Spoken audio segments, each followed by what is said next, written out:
అండి, good morning అండి. ఇవాళ మనం చేయబోయే రెసిపీ ఏంటంటే గోధుమ రవ్వతో కొంచెం స్వీట్ లాగా పాయసం టైప్ చేస్తామండి.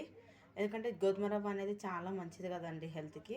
దీంతో ఉప్మానే కాకుండా ఇలా స్వీట్ లాగా కూడా చేసుకోవచ్చు. అలాగే కొంతమంది దీన్ని గట్కలాగా అంటే అప్పటి కాలంలో దీన్ని వండుకొని ఇందులో పెరిగేసుకొని తినేవాళ్ళు కదండి. అలా ఆ విధంగా చేసుకోవచ్చు. ముందైతే దీన్ని మనము కడాయిలో వేసి కొంచెం ఫ్రై చేద్దామండి, నెయ్యి వేసి. చాలామంది బ్రేక్ఫాస్ట్గా చేసుకుంటారండి. దీన్ని యాక్చువల్లీ దలియా అంటారండి. ఇప్పుడు ఇందులో పాలు వేసేస్తున్నాను అండి. పాలల్లో ఉడికించాలి ఇప్పుడు ఈ గోధుమ రవ్వని హెల్తీగా ఉండడానికి. పాలలోనే ఉడకాలి మొత్తం. దీంట్లో మనము చక్కెర వేయాలండి. చక్కెర మనకు తగినంత వేసుకోవాలి. ఇది ఏంటంటే ఎర్లీ మార్నింగ్ తింటే ఏంటంటే మనకి హెల్తీ ప్లస్ మనకి బాగా ఎర్లీ మార్నింగ్ తింటే ఏంటంటే మనకి హెల్తీ ప్లస్ తమ్మి ఫుల్గా ఉంటుందండి. చక్కెర వేసి దీన్ని ఉడకనివ్వాలండి, మంచిగా మెత్తగా ఉడకనివ్వాలి. బాదాం ఇలా డ్రై ఫ్రూట్స్ కట్ చేసి పెట్టుకున్నానండి ఇందులో వేసుకోవడానికి. ఇదేం ఫ్రై చేయాల్సిన అవసరం లేదండి, నెయ్యిలో అలానే వేసుకోవచ్చు.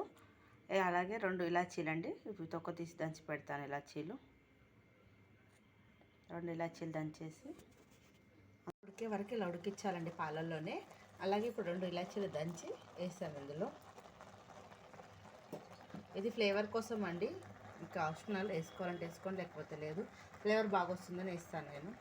ఇదైతే ఉడికిపోయిందండి, ఇప్పుడు నేను తీసేస్తున్నాను. ఇంకా మెత్తగా కావాలంటే మీరు ఉడికించండి, ఇంకా మెత్తగా అయితే నేను తినలేను, మంచిగా ఉండదు. సో ఇప్పుడు దీన్ని మనము గిన్నెలోకి తీసేసుకొని సర్వ్ చేసుకొని తినడమే అండి. ఇది చాలా హెల్దీ రెసిపీ అండి. మార్నింగ్ బ్రేక్ఫాస్ట్గా పిల్లలకి ఇస్తే చాలా చాలా మంచిది.